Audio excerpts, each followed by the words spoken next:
আসসালামু আলাইকুম। আশা করি সবাই ভালো আছো। তো আজকে আমরা ক্লাস 12-এর প্রথম অধ্যায়ে অতীত স্মরণ আমরা পড়াবো আজকে। তো অতীত স্মরণ থেকে আমাদের আজকে প্রথম ভিডিও। তো অতীত স্মরণে আমরা প্রথমে একটু ভূমিকা বলে নেব, কি অতীত স্মরণের ভূমিকা আছে। আমরা সবাই জানি স্মৃতি কথা হচ্ছে সবথেকে মধুর শব্দ। এই মধুর শব্দটি একদম আদিকাল থেকে স্মৃতির পথেই বংশ পরম্পরায় যুগে যুগে যুগে যুগে পৌঁছে গেছে। এইভাবেই মানব সমাজই স্মৃতিকথাকে বহন করে চলে আসছে। তো মানব সমাজের অতীত ইতিহাসের এইসব ঘটনা এবং কাহিনী মুখে মুখে প্রচারিত হয়ে বংশ পরম্পরায় প্রচারিত হয়ে পরবর্তী প্রজন্মে প্রভাবিত হয়। এই পদ্ধতিগুলির মধ্যে অন্যতম হচ্ছে পৌরাণিক কাহিনী, কিংবদন্তি, লোককথা, স্মৃতিকথা, মৌখিক ঐতিহ্য। তাহলে এইসবগুলাই হচ্ছে আমাদের অতীত স্মরণ, এবং এই অতীত স্মরণে হচ্ছে জনশ্রুতি। তাহলে জনশ্রুতি কি একটু পয়েন্ট করি।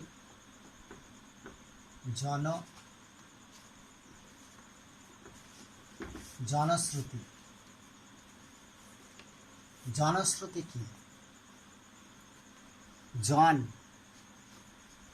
জন মানে হচ্ছে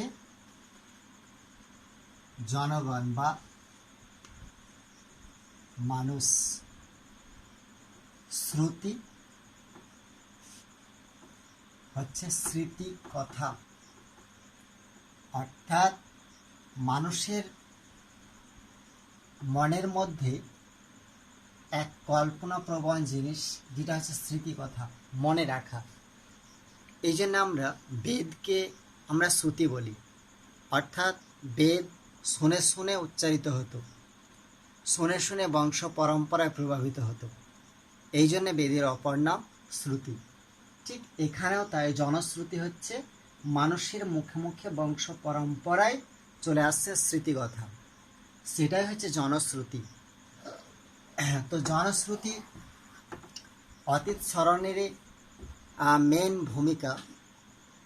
তো ঐতিহাসিকরা কি করে? তথ্য সন্তারিক, তার ভিত্তিতে ইতিহাস রচনা করে। কিন্তু ঐতিহাসিক বিবরণ তথ্য সন্তারিকের ক্ষেত্রে যথার্থ প্রমাণ না থাকলে সেটাই হয়ে যাবে কি? জনশ্রুতি। এইভাবে জনশ্রুতিগুলো আমাদের মুখের মধ্যে প্রচারিত হয়ে হয়ে চলে আসছে। এই জনশ্রুতির কিছু বৈচিত্র্য পরিলক্ষিত হয়। কি বৈচিত্র্য? জনশ্রুতির কিছু বৈচিত্র্য আছে। কি সেই জনশ্রুতির বৈচিত্র্য? এই জনশ্রুতিগুলি হলো, আমি আগেই বললাম, পৌরাণিক কাহিনী, কিংবদন্তি, লোককথা, স্মৃতিকথা, মৌখিক ঐতিহ্য। এইগুলাই হচ্ছে বিভিন্ন ধরনের জনশ্রুতির এক একটা উদাহরণ। এই জনশ্রুতির মাধ্যমে সেই সমাজের জনপদ সম্পর্কে জানা যায়, সমাজ সম্পর্কে জানা যায়, ধর্ম সম্পর্কে জানা যায়। এইসব বিভিন্ন ধরনের বিবরণী এবং কাল্পনিক কাহিনীর কথা কিন্তু জানা যায়। এই জনশ্রুতিকে সংগ্রহ করার চেষ্টা করেছিল প্রথম। এটা তো মুখে মুখে বংশ পরম্পরায় চলে আসছিল। এটাকে প্রথম জার্মানি উদ্যোগ নিয়েছিল যে এই জনশ্রুতিকে লিখিত আকারে প্রকাশ করতে হবে। তো এই ব্যাপারে উদ্যোগ গ্রহণ করেছিল জ্যাকব গ্রিম এবং উইলিয়াম গ্রিম নামে দুই ভাই। এরাই প্রথম এই জনশ্রুতিটাকে লিখিতভাবে প্রচার করেছিল। ঠিক তারপরে পরে এইসব সংগ্রহে জোর দিয়েছিল হ্যান্স ক্রিশ্চিয়ান অ্যান্ডারসন, ডি ম্যাকিঞ্জি, লাল বিহারী, উইলিয়াম কেরি, তারপরে ফ্রেজার, শোভনা দেবী। এইসব বিভিন্ন ঐতিহাসিক তারা এই জনশ্রুতিকে সংগ্রহ করেছে। তো আস্তে আস্তে এর প্রসার কি করে ঘটলো? তো এই জনশ্রুতির প্রসার অবশ্যই ঘটেছে কিভাবে?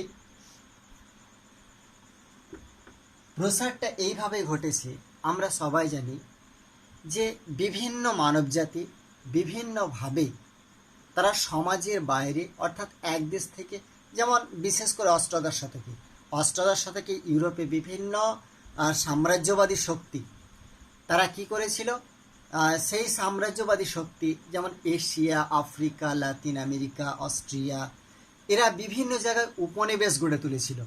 এই উপনিবেশ সূত্র ধরে বহির্বিশ্বের সঙ্গে একটা যোগাযোগের মাধ্যম তৈরি করেছিল। এই যোগাযোগের মাধ্যম থেকেই জনশ্রুতিগুলো কিন্তু চলে আসছে। এই জনশ্রুতির দুটো ধারা আছে। কি জনশ্রুতির দুটো ধারা? এই জনশ্রুতির দুটো ধারা কি কি? একটা হচ্ছে মানুষের না দেখার বিবরণ,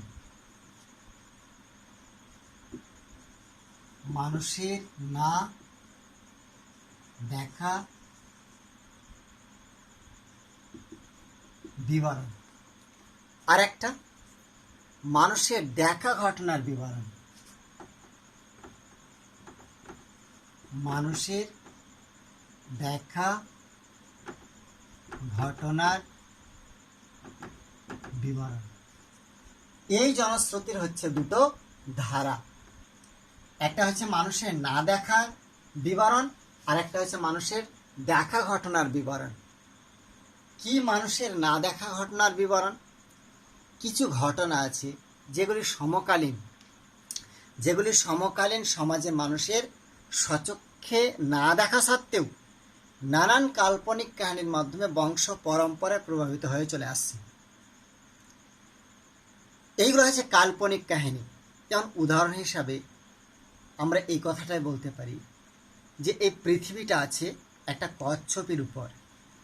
কচ্ছপটা যখন নড়াচড়া করে তখন পৃথিবীটা এই নড়ে যায়, ঠিক তখনই ভূমিকম্প সৃষ্টি হয়। তাহলে এই কচ্ছপটা ছিল বলেই পৃথিবী নড়ে উঠলো এবং ভূমিকম্প সৃষ্টি হলো। এটা কিন্তু আদিকাল থেকে বংশ পরম্পরায় কথাটা কিন্তু প্রচলিত হয়ে আসছে। আবার কেউ কেউ বলে না, একটা ষাঁড়ের শিংয়ের ওপর আছে গোটা পৃথিবী, যখন ষাঁড়টা আরেক শিং করে ঠিক তখনই ভূমিকম্পের সৃষ্টি হয়। তো এইগুলো হচ্ছে না দেখার ঘটনা, কিন্তু আমরা বংশ পরম্পরায় কিন্তু বিশ্বাস করে আসছি। কিছু কিছু না দেখাও ঘটনা কিন্তু আমরা অনেকেই ভালোভাবে বিশ্বাস করি, তার কারণ আমাদের বাপ দাদা, তার দাদা, তার দাদা, তাদেরকে আমরা দেখিনি, কিন্তু তাই বলে কি তাদেরকে বিশ্বাস করব না যে ওরা ছিল না? তো ওইটা বংশ পরম্পরায় যেহেতু চলে আসছে, তেমনি কিছু কিছু কথা প্রচলিত হয়ে চলে আসছে যা বংশ পরম্পরায় সেটা প্রভাবিত হয়ে চলে আসছে, যে কথাটা মানুষের মন থেকে কোনোদিন মুছে যায়নি। এটা হচ্ছে না দেখার ঘটনা। মানুষের দেখার ঘটনা কি?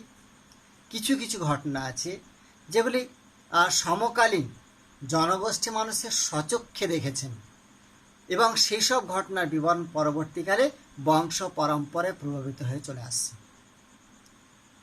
একটা উদাহরণ দিয়ে বলি, যেমন 1757 সালে 23 জুন পলাশির প্রান্তরে যুদ্ধ হয়েছিল, যেটা হচ্ছে পলাশির যুদ্ধ, নবাব সিরাজদৌল্লার সঙ্গে ইস্ট ইন্ডিয়া কোম্পানির। তো এই যুদ্ধে নবাব সিরাজদৌল্লা অভাবনীয়ভাবে হেরে গেছিল। এই ঘটনাটা আমরা দেখিনি, কিন্তু কোনো এক সময় মানুষ কিন্তু দেখেছিল, যে ঘটনা আজকে লিখিত আকারে এবং জনশ্রুতি আকারে কিন্তু চলে আসছে। এবার আমরা এই জনশ্রুতির প্রকারভেদটা দেখে নেব। কি জনশ্রুতির প্রকারভেদ আছে? জনশ্রুতিকে কয় ভাগে ভাগ করছি? জনশ্রুতি আমরা ভাগটা দেখে নেই। জনশ্রুতিকে বেশ কয়েকটা ভাগে বিভক্ত করা যায়। যেমন 1 নম্বর হচ্ছে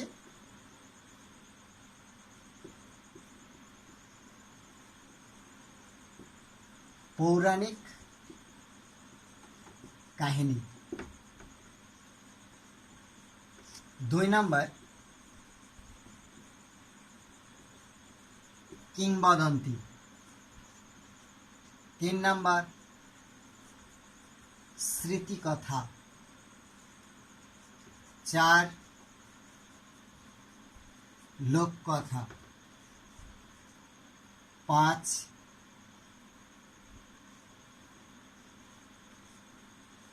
মৌখিক ঐতিহ্য। এগুলা হচ্ছে জনশ্রুতির ভাগ। পৌরাণিক কাহিনী, কিংবদন্তি, স্মৃতিকথা, লোককথা আর মৌখিক ঐতিহ্য, এই কয়েকটা ভাগে ভাগ করেছে জনশ্রুতিকে। আমাদের আজকে আলোচ্য বিষয় হবে কি? পৌরাণিক কাহিনী। এটাকে নিয়ে আমরা আজকে আলোচনা করব।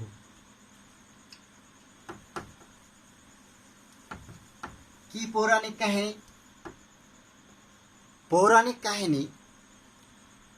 পৌরাণিক কাহিনী কি সেটা বলি। প্রাগৈতিহাসিক যুগে বিভিন্ন কাহিনী বা ঘটনার বিবরণ যে ঐতিহাসিকরা উপাদানগুলিকে তুলে ধরেছেন সেটাকেই বলছে পৌরাণিক কাহিনী। এই পৌরাণিক কাহিনী বা মিথ লোকমুখে কিন্তু জনপ্রিয় হয়ে চলে আসছে। এই পৌরাণিক কাহিনীর একটা উদাহরণ কি? হিন্দু পুরাণ অনুসারে ভগবান ব্রহ্মার মানস কন্যা হল দেবী দুর্গা। তো এক সময় এই গোটা বিশ্ব সংসারী অসুরদের রাজত্বকাল চলছিল। আর সেই অসুর শক্তিকে কেউই বধ করতে পারছিল না, কেননা সেই অসুর কুল ব্রহ্মার কাছে একটা বর পেয়েছিল। কঠিন তপস্যা করে সে বরটা পেয়েছিল যে কোনো পুরুষ তাকে হত্যা করতে পারবে না। এই জন্যে সেই অসুরকুল কি করেছিল, গোটা বিশ্ব সংসারে সেই সময় অসুরকুলদের বিরাট রাজত্ব চলত, তাদের ভয় ডর কিছু ছিল না। কিন্তু ব্রহ্মা একটা ফাঁক রেখে দিয়েছিল যে কোনো নারীর হাতে মরবে, এই কথাটা বলেনি।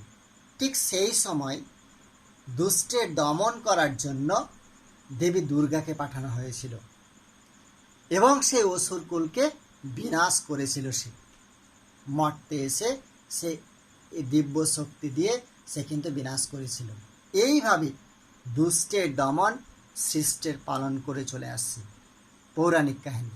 এই পৌরাণিক কাহিনীর কিছু বৈশিষ্ট্য আছে। কি সেই বৈশিষ্ট্য? তাহলে পৌরাণিক কাহিনীর বৈশিষ্ট্য আমরা একটু দেখে নেব।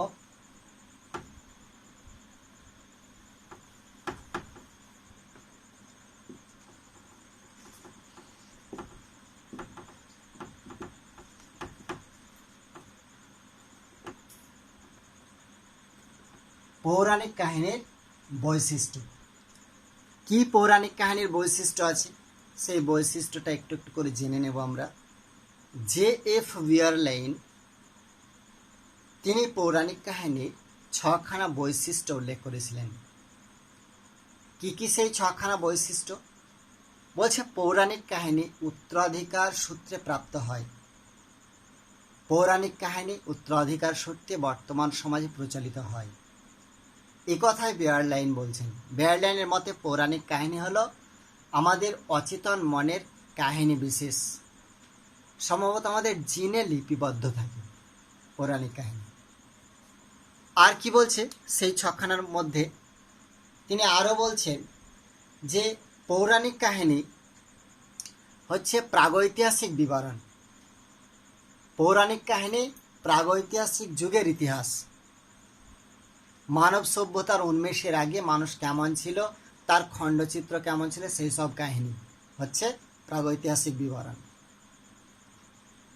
বিষয়ের বিশিষ্টতা, পৌরাণিক কাহিনী হলো প্রাগৈতিহাসিক যুগের ইতিহাস, মানব সভ্যতার উন্মেষের আগে যে বিবরণ আমরা পেয়েছি, তো সেই সব বিষয় বা কাহিনী হচ্ছে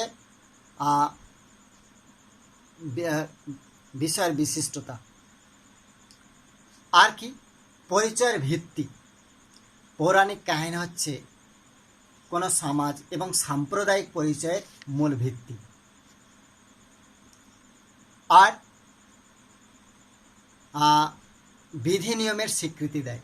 পৌরাণিক কাহিনী সমাজে প্রচলিত ধর্ম, বিধি নিয়মগুলিকে স্বীকৃতি দিয়ে থাকে। এর ফলে কি হয়, সমাজে বিধি নিয়মগুলি সুদৃঢ় হওয়ার পথ প্রশস্ত করে আর জীবনের অর্থ বহন করে। পৌরাণিক কাহিনীর এক ধরনের বিশ্বাস যা জীবকে অর্থবহ করে তোলে। এই বিয়ার লাইন এই 6টা বৈশিষ্ট্যের কথা কিন্তু বলেছি। তাহলে আমরা পৌরাণিক কাহিনীর বৈশিষ্ট্য বললাম। এবার পৌরাণিক কাহিনীর বেশ কয়েকটা গুরুত্বের কথা আমরা বলবো। তার আগে এই পৌরাণিক কাহিনীর কয়েকটা উদাহরণের কথা আমরা জেনে নেব। কি কি পৌরাণিক কাহিনীর উদাহরণ আছে?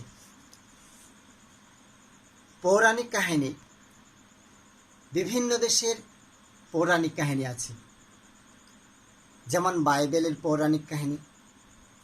বাইবেলের পৌরাণিক কাহিনী কেমন?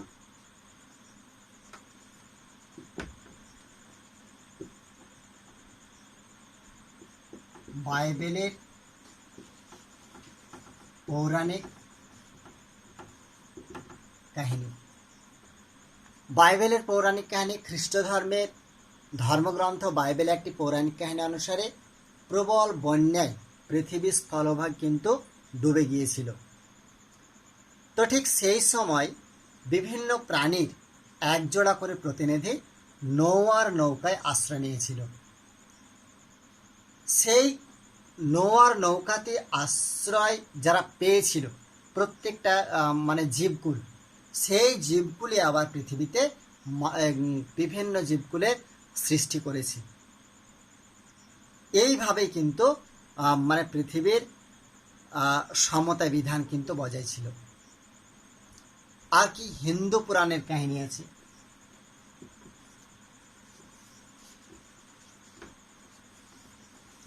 পুরাণের কাহিনী কি? হিন্দু পুরাণের কাহিনী প্রাচীন হিন্দু পুরাণের একটি জনপ্রিয় কাহিনী হচ্ছে কি মহাকবি কালিদাসের কাহিনী। প্রথম জীবনে কালিদাস প্রচণ্ড মূর্খ ছিল। সে গাছের ডালে বসে সেই ডালের গোড়ায় কাটছিল। পরবর্তীকালে দেবী সরস্বতীর বরে সে মহাকবি কালিদাস হয়েছিল। এই ঘটনাও কিন্তু হিন্দু পুরাণে লিপিবদ্ধ আছে। গ্রীসের পৌরাণিক কাহিনী। গ্রীসের পৌরাণিক কাহিনী। গ্রীসের পৌরাণিক কাহিনী আছে। প্রাচীন গ্রিস সাহিত্যিক স্কাইলাস, সফোক্লেস, ইউরিপিডিস প্রমুখ পৌরাণিক কাহিনী থেকে তাদের লেখা সূত্র গ্রহণ করেছে। তো এরাও পৌরাণিক কাহিনীর একটা বিবরণ দিয়েছে, খুব সুন্দর একটা বিবরণ দিয়েছে পৌরাণিক কাহিনীর। সেই বিবরণটা কি? প্রাচীন গ্রীসে তো সেই সময় পুরাণ থেকে একটা সংস্কৃত তথ্য আমরা জানতে পারি। সেই পৌরাণিক কাহিনী হোমারের ইলিয়াড ওডিসি গ্রন্থে কিন্তু উল্লেখিত আছে। তো সেখানে কি হয়েছিল হোমারের ইলিয়াস ও ওডিসিতে? হোমারের ইলিয়াড ওডিসিতে সেখানে লিপিবদ্ধ এটাই আছে যে ক্রেনাস তার পুত্র দেবরাজ জিউসের কাহিনী প্রাচীন গ্রিস পৌরাণিক কাহিনীর অন্যতম উদাহরণ। ক্রেনাস তার পিতাকে খোঁজ করে দেবতাদের রাজা হন এবং বোন রেহাকে বিবাহ করেন। ক্রেনাসের মনে ভয় হয়েছিল সেই সময় তার সন্তান তার সঙ্গে এইরকম বিশ্বাসঘাতকতা করতে পারে। তাই সে কি করল? সে প্রতিটি সন্তানকে ক্রেনাস ভক্ষণ করতেন। তো রেহা সিউজের জন্ম দিয়ে তাকে লুকিয়ে নবজাতককে একটা পাথরের মুড়ে ক্রেনাসকে ধোঁকা দিয়েছিল। পরবর্তীকালে যখন